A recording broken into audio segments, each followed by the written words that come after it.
अस्सलामु अलैकुम वरहमतुल्लाहि वबरकातुहू। अऊज़ु बिल्लाहि मिनश शैतानिर रजीम। पनाह मांगते हैं अल्लाह की शैतान मरदूद से। शुरू करते हैं अल्लाह के नाम से जो बड़ा मेहरबान और निहायत रहम करने वाला है। आगाज कर रहे हैं हम नए चैप्टर नंबर 8 का, जिसका नेम किंगडम फंजाए है। फंगस के बारे में है जी, जिसको हम पंजाबी में आम रूटीन में उल्ली बोलते हैं और उर्दू में फफूंदी बोलते हैं, फफूंदी। तो जी हाँ, फंजाए हम बचपन से पढ़ते आ रहे हैं। अपनी हर क्लास के अंदर हमने साइंस के अंदर फंजाए पढ़ते रहे। उसके बाद हम 9th में आए तो किंगडम फंजाए पढ़ लिया, और फिर 10th की किताब में भी मुख्तलिफ जगहों पर फंजाए का जिक्र होता रहा, खासकर बायोटेक्नोलॉजी वाले चैप्टर में, जिसमें एक यीस्ट का जिक्र होता था, सैक्रोमाइसीस सेरिवेसी ए। तो सैक्रोमाइसीस सेरिवेसी ए भी एक यीस्ट थी, और यीस्ट एक यूनिसेलुलर फंगस है। इसके अलावा मशरूम्स का भी जिक्र होता रहा, आए बगाए मशरूम्स। तो वो जो मशरूम्स वगैरह ये सब कुछ, ये क्या है? ये सारी फंजाएं हैं। ये सारी क्या है बेटा? फंजाएं हैं। तो मशरूम्स हो गई, यीस्ट हो गई, ये सब फंजाएं हैं।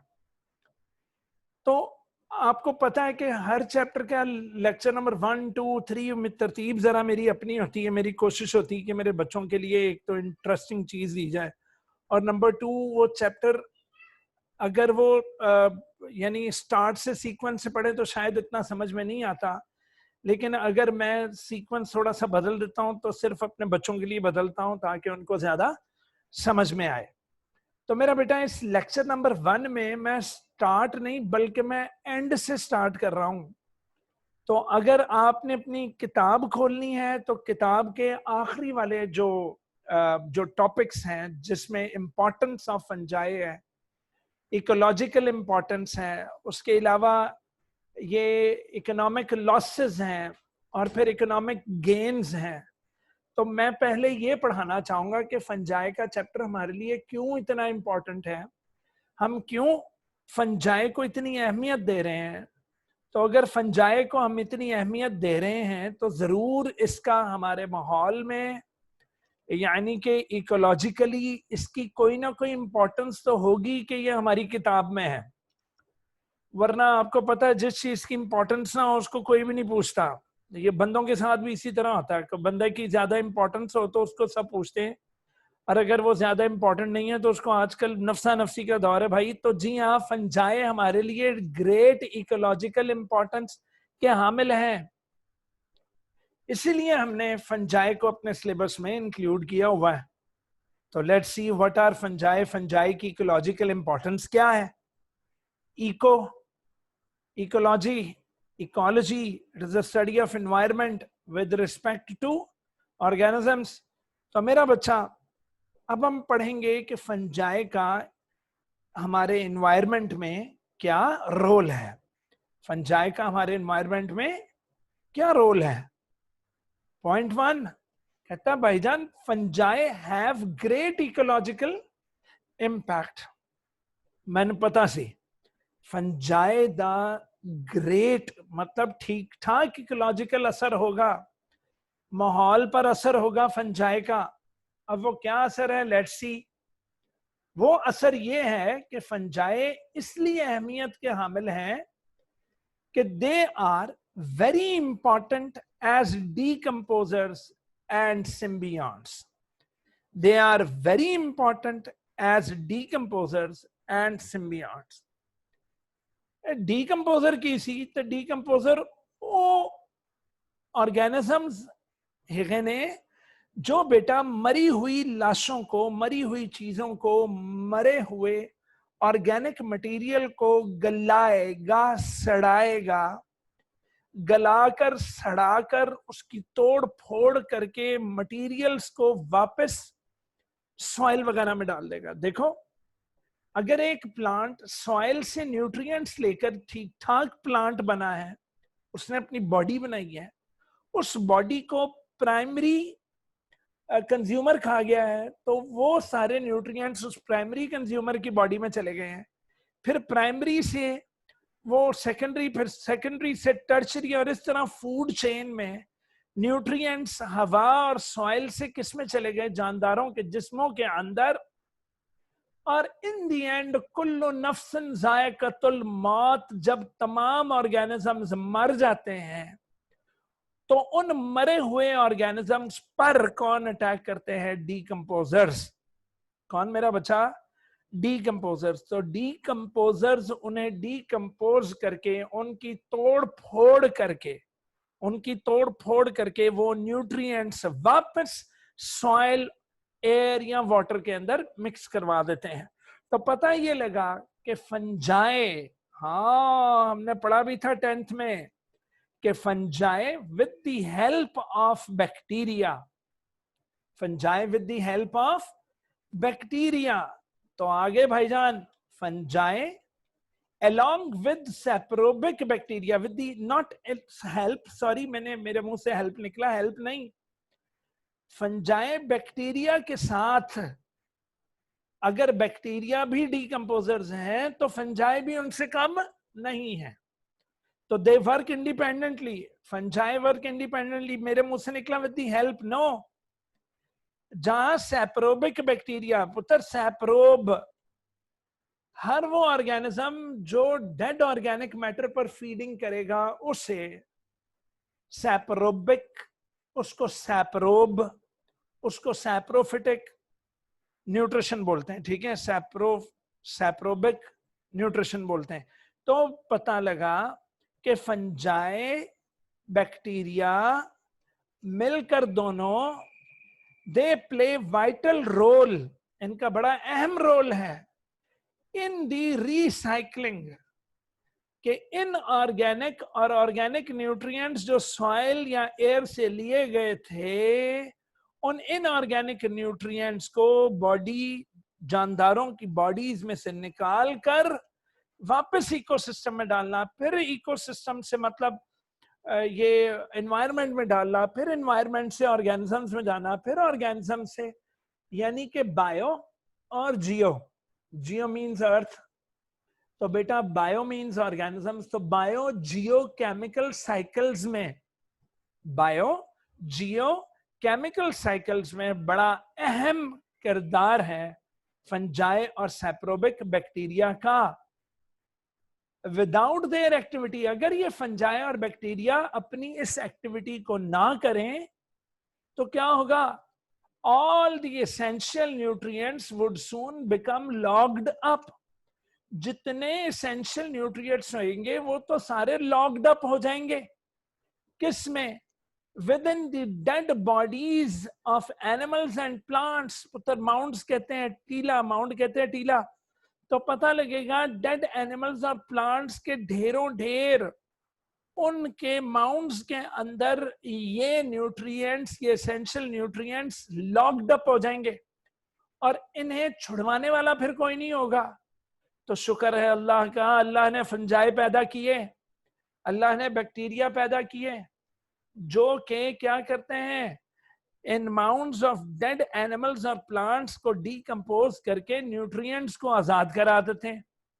और इस तरह अगर ये ना होती इनकी एक्टिविटी तो मेरा बच्चा, these nutrients would be unavailable for the organisms and life would cease, life would cease। तो पुत्र लाइफ सीज हो जाती, लाइफ सीज हो जाती। अगला आया जनाब सिम्बियॉन्ट्स। तो जी हाँ, प्लांट्स, सॉरी प्लांट्स मेरे मुंह से निकला, फंजाई ऑल्सो शो सिम्बियोसिस। तो मेरे बच्चों, सिम्बियॉन्ट्स के बारे में हम जानते हैं, सिम्बियोसिस के बारे में हमने पढ़ा हुआ है 10th में कि सिम्बियोसिस दो ऑर्गेनिजम्स का लॉन्ग टर्म रिलेशनशिप था। सिम्बियोसिस लॉन्ग टर्म रिलेशनशिप था दो ऑर्गेनिजम्स का, जिसमें वो ऑर्गेनिजम्स जो कि बिलोंग करते थे डिफरेंट स्पीशीज से, वो एक दूसरे के साथ रहते हैं और फिर एक दूसरे के लिए कोई ना कोई ऐसा म्यूचुअलिज्म कर देते हैं या कमेंसलिज्म कर देते हैं या फिर पैरासाइटिज्म भी कर देते हैं। तो parasitism, mutualism, mutualism common benefit, दोनों एक दूसरे को बेनिफिट्स देते हैं। कमेंसलिज्म में एक बेनिफिट देता है तो दूसरा इन रिटर्न ना हार्म करता है ना बेनिफिट देता है। और पैरासिटिज्म में एक बेनिफिट लेता है और वो जो बेनिफिट ले रहा है वो सामने वाले को हार्म कर रहा होता है। तो मेरा बच्चा फंजाई एनवायरमेंट में सिम्बियोसिस भी करके रहते हैं पुत्र। Example mycorrhizal fungi. बेटा माइकोराइजी एक ऐसी फंजाई है जो 95% of all kinds of vascular plants के साथ, उनके रूट्स के साथ एसोसिएशन में है। पुत्र वेरी इंपॉर्टेंट एमसीक्यू, याद रखें कि 95% जितने वैस्कुलर प्लांट्स हैं, वैस्कुलर से मुराद जाइलम और फ्लोएम वाले, उनके रूट्स के साथ माइकोराइजल फंजाई की एक सिम्बियोसिस है। सिम्बियोसिस है। प्लांट से उनका ऑर्गेनिक मटेरियल लेंगे, जो ऑर्गेनिक मटेरियल प्लांट ने फोटोसिंथेसिस में बनाया होगा, और इन रिटर्न बेटा दूर दूर से सॉइल से न्यूट्रिएंट्स ला लाकर प्लांट्स को देते हैं ये फंजाई। तो mycorrhizal fungi improves the growth of the plants with which they are associated. तो जिसके साथ ये सिम्बियोसिस करेंगे उसके साथ उसकी ग्रोथ को इंप्रूव कर देंगे। And remember that 95% of all kinds of vascular plants have this association. अगला आया मेरा बच्चा लाइकन्स।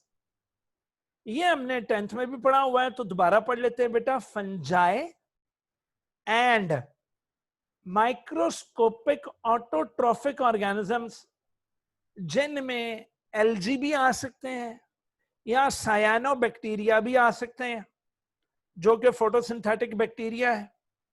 तो मेरा बच्चा fungi and autotrophic micro organisms आपस में जब मिलते हैं तो सिम्बियोसिस करते हैं तो बनाते हैं लाइकन्स।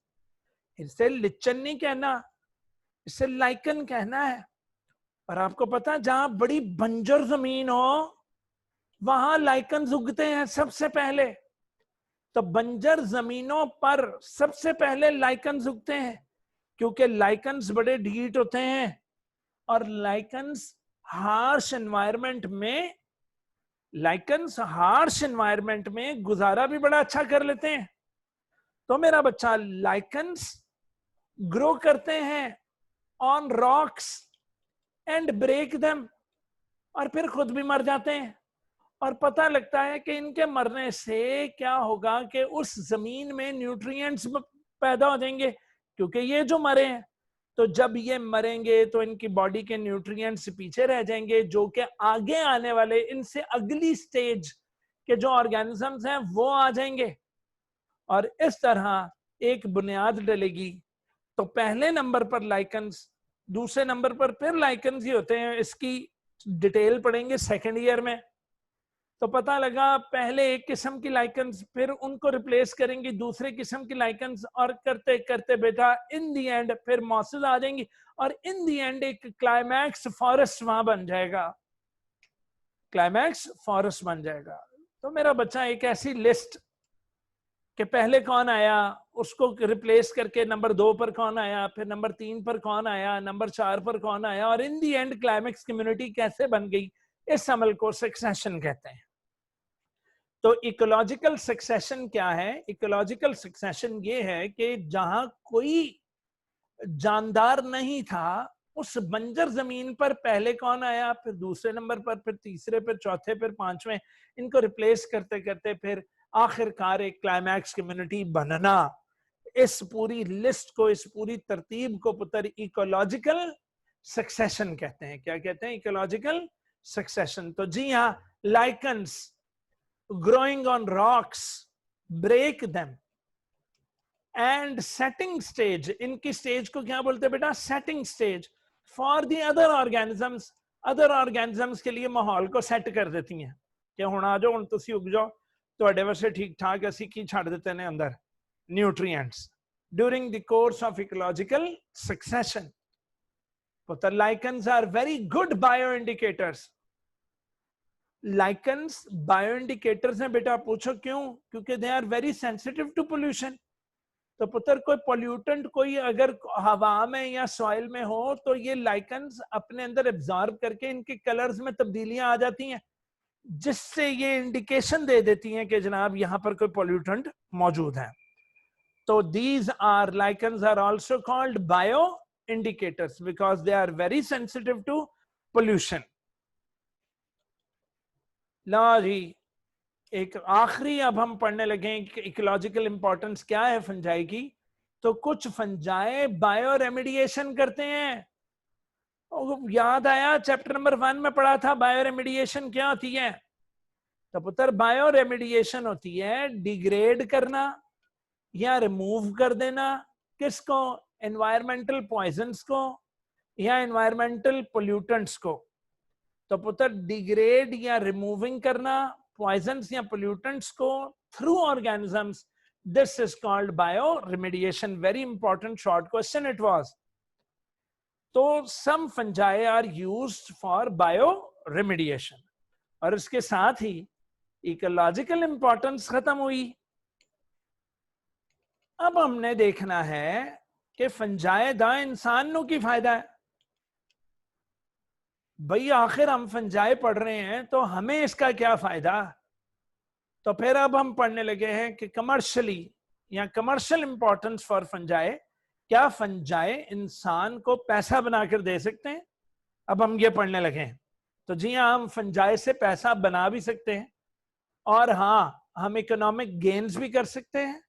हम पैसा बना भी सकते हैं, इकोनॉमिक गेन्स कर सकते हैं, और तो और फंजाई से हमारे पैसे को नुकसान भी पहुंच सकता है. इकोनॉमिक लॉसेस भी हो सकती हैं. आओ पढ़ते हैं. Economic gains due to fungi क्या है? फंजाई से हमें पैसे का किस तरह फायदा हो सकता है जी हमें फंजाई से. तो अब हम ये पढ़ने लगे. ओ गॉड, पहला फायदा आया एडिबल फंजाई. लॉ जी, तो जिस तरह सब्जियां खाने की चीज है हम उनको बेचते हैं, फ्रूट्स खाने की चीजें हम उन्हें बेच के पैसा कमा सकते हैं, इसी तरह कुछ फंजाई एडिबल हैं. एडिबल मतलब ईटेबल. एडिबल से मुराद ईटेबल. तो कुछ फंजाई एडिबल हैं. सो मेरा बच्चा, सर्टन फंजाई आर एडिबल, उन्हें खाया जा सकता है. अच्छा, वो कैसे भाई? तो सुनो फिर. मशरूम्स ग्रुप है. मशरूम्स एक ग्रुप ऑफ फंजाई है. पुत्र मशरूम्स की कोई 200 टाइप्स, मशरूम्स की कोई 200 स्पीशीज हैं जो कि एडिबल है, हम उन्हें खा सकते हैं.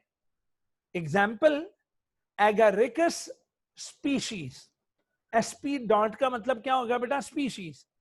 तो एगारिकस नाम की जो स्पीशीज है ये हम खाते हैं. नया ग्रुप आया जी, मशरूम्स के बाद दूसरा ग्रुप आया, मोरल्स. तो कुछ मोरल्स हैं जिन्हें हम खा सकते हैं. एग्जाम्पल, ये मोरल की एग्जाम्पल है जो मैं बात कर रहा हूं. मॉर्केला एस्क्यूलेंटा. तो ये मॉर्केला एस्क्यूलेंटा एक मोरल है जिसको हम खा सकते हैं.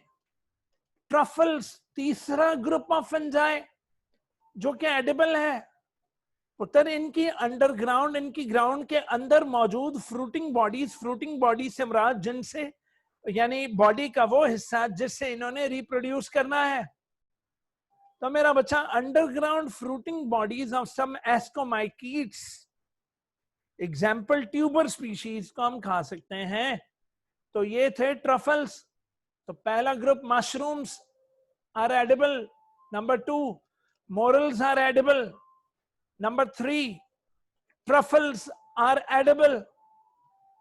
तो these all are common edible fungi. नहीं भूलना, very very very very important MCQs. और पुत्र ये बोर्ड में लॉन्ग क्वेश्चन ना आए चुपेड़े मारिएगा.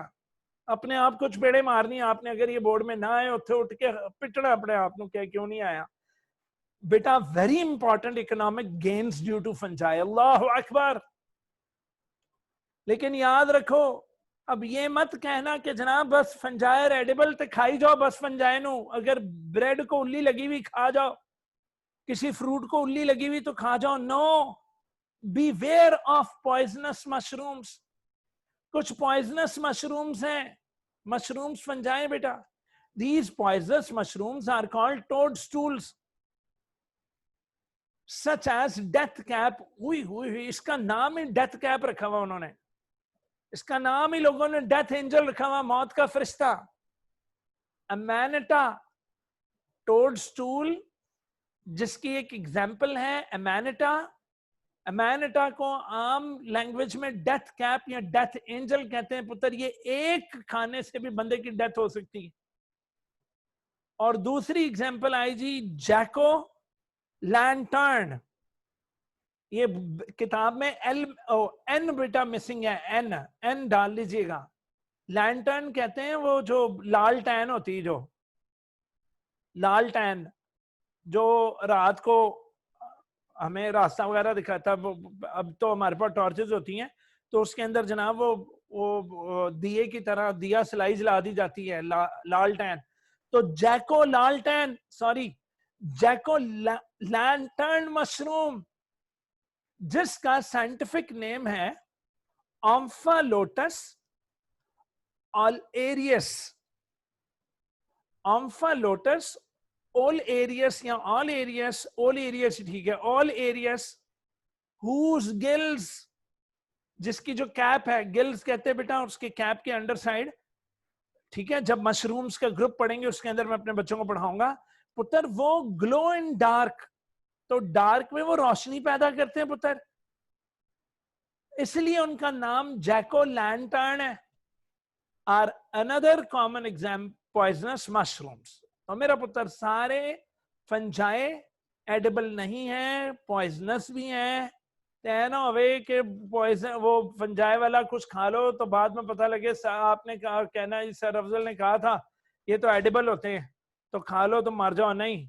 तो पता ये लगा कि इससे हम पॉइजन्स निकाल कर भी बेच सकते हैं। ओ गॉड, इसलिए हम इकोनॉमिक गेन्स में पढ़ रहे हैं इसको, कि हम पॉइजन्स के तौर पर भी इन्हें को बंदा मारना हो तो हम उसको बेच सकते हैं कि अल्लाह फड़ा कि कैब खुआ दे मर जाएगा। लो जी, चौथी आई जी रेनडियर मॉस। पुत्र ये रेनडियर तो एक जानवर का नाम है पुत्र, रेनडियर। अच्छा मॉस, नाम इसका मॉस है ये लाइकन। तो याद रखो रेनडियर मॉस जो है ये एक लाइकन है, it is not a moss. और इस लाइकन को कौन खाते हैं? रेनडियर्स खाते हैं।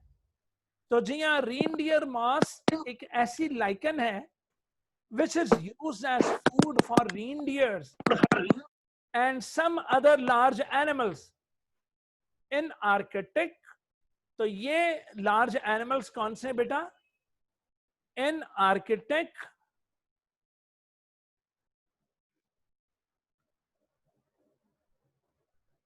अच्छा जी, तो ये लार्ज एनिमल्स, ये रेनडियर्स आपको मिलेंगे आर्किटेक्ट, सब आर्किटेक्ट एंड बोरियल रीजन्स में, ठीक है।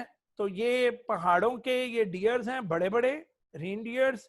लेक्चर खत्म होते साथ ही आपने गूगल में रेनडियर्स की फोटोज देख लेनी है, तो वो इस लाइकन को खाते हैं।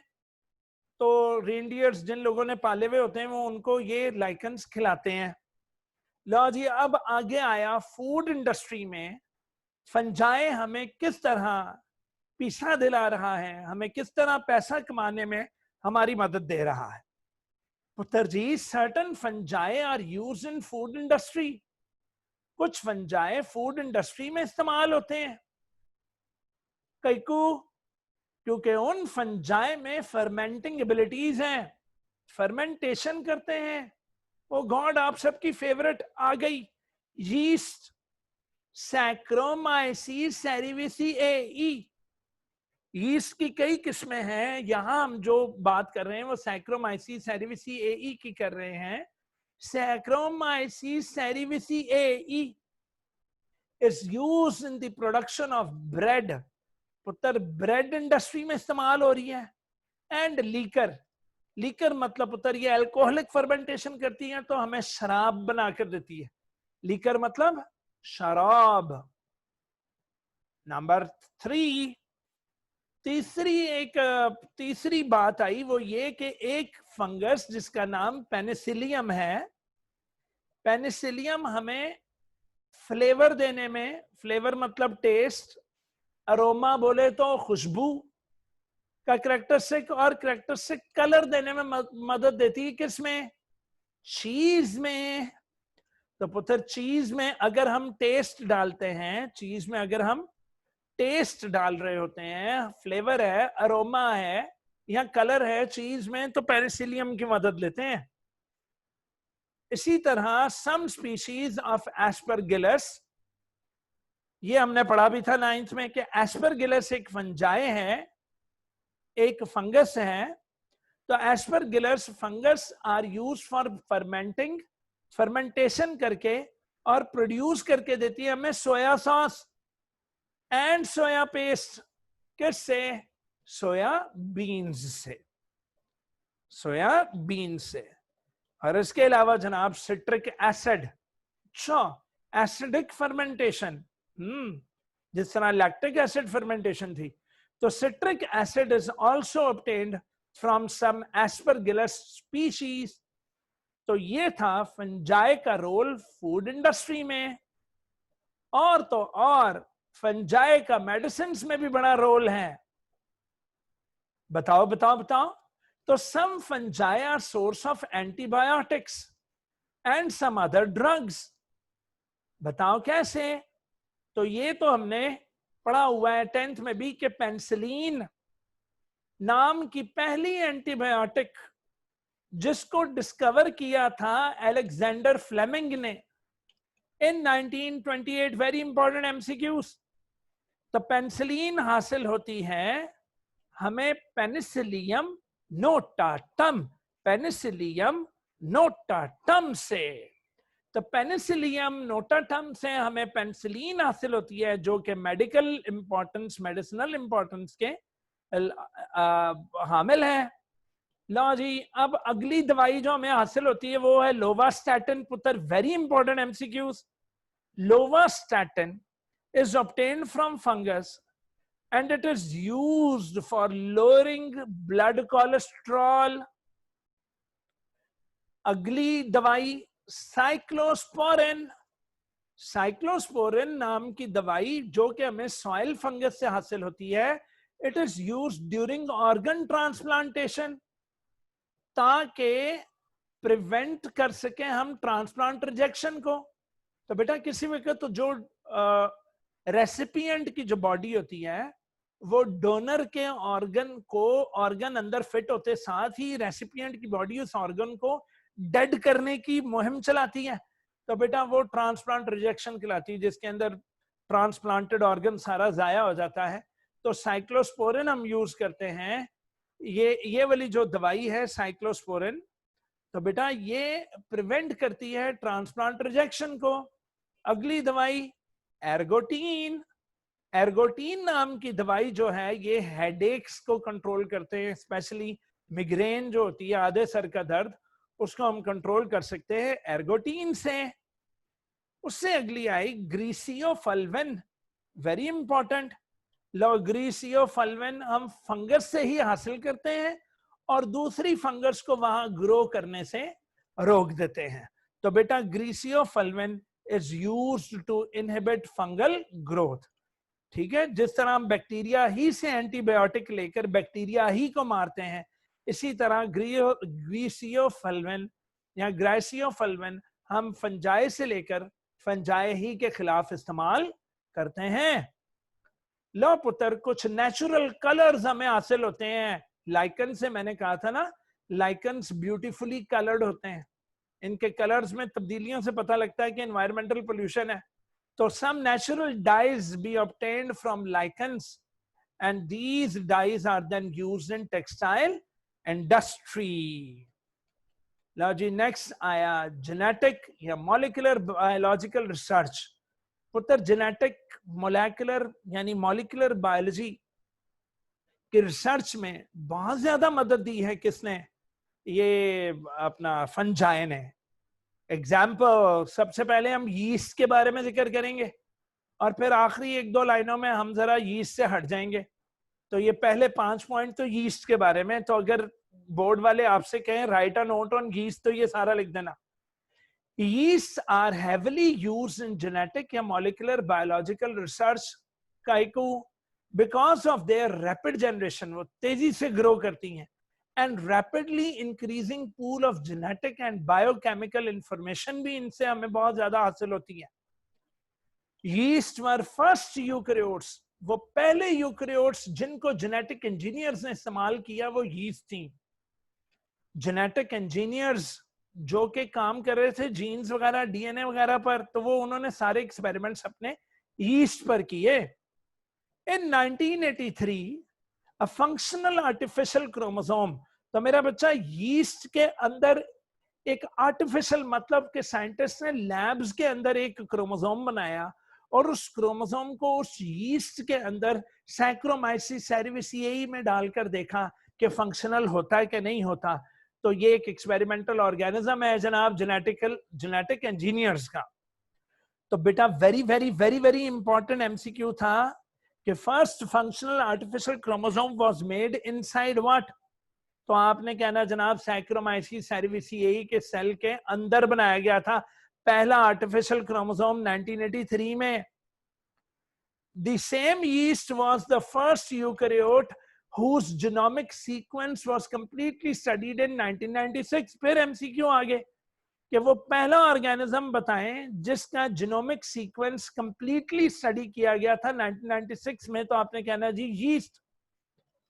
एंड नेक्स्ट क्या है जी, yeast also being investigated for the production of some hormones। तो जेनेटिक इंजीनियर्स ने yeast से अपने कुछ आर्टिफिशियल हार्मोन्स भी बनवाए हैं, इंसानों के हार्मोन्स। एंड लास्ट, मैंने कहा था ना लास्ट पॉइंट में हम जरा यीस्ट किससे हटेंगे, तो बेटा एक और है जिसको जेनेटिक इंजीनियर्स ने स्टडी किया और इनकी स्टडीज हम सारी सेकेंड ईयर में पढ़ते रहेंगे कि पिंक ब्रेड मोल्ड जिसका नाम है न्यूरोस्पोरा, याद रखना बेटा जिसका नेम क्या है न्यूरोस्पोरा। इस न्यूरोस्पोरा के ऊपर रेडिएशन वगैरह मारकर तो वो बड़ी बड़ी वो डिस्कवरीज की गई थी, ठीक है बेटा। तो रिगार्डिंग म्यूटेशंस वगैरह, तो जनाब has also been used for genetic research. और इसके साथ ही हमारा खत्म हुआ आज का लेक्चर जिसमें हमने एक बात सीखी कि भाई बहुत इंपॉर्टेंस के हामिल है फंजाई, इसको लाजमी पढ़ना पड़ेगा रे बाबा। इकोनॉमिक गेन्स भी दिलाता है और इकोलॉजिकल इंपॉर्टेंस भी रखता है।